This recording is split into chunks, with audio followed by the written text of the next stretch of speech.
V novembru poskrbimo tudi za trajnice, ki rastejo poleg rastlinjaka.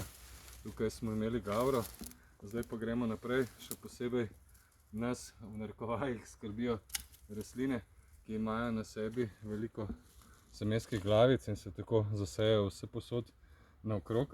Tako da te še posebej previdno izrežemo.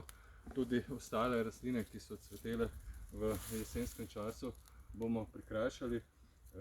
Trajnice pa imamo poleg rastlinjaka posajene zato, da nam izboljšajo opraševanje, blizu vrta privabljajo čebele, v zgodnjem spomladanskem času se prav lepo razraščajo. No, zdaj v jeseni bom pobral še nekaj trave, ki se je razraščala.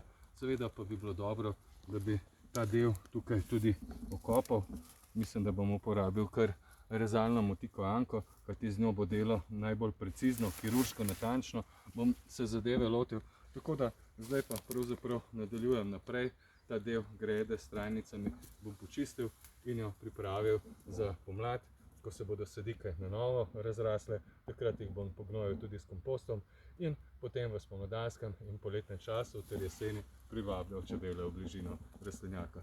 Tako, če ima kdo doma trajnice, poleg rastlinjaka, hitro na delo, zavihajte rokave in naredimo tisto, kar je treba pred zimo.